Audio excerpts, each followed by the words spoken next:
Hello guys, this is Brad. First of all, today's quote I like to share is we don't have to take revenge on internet trolls. They will lose, suffer, and go extinct on their own. Yeah, you don't have to revenge them. Society will revenge on them for you. So don't worry about it. Just let them go. Today I like to share how I made let's see.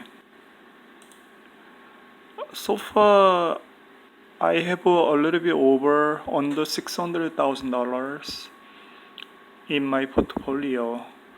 Uh, Honestly, this never happened overnight. It's just happened by long-term investment. It took about 11 years.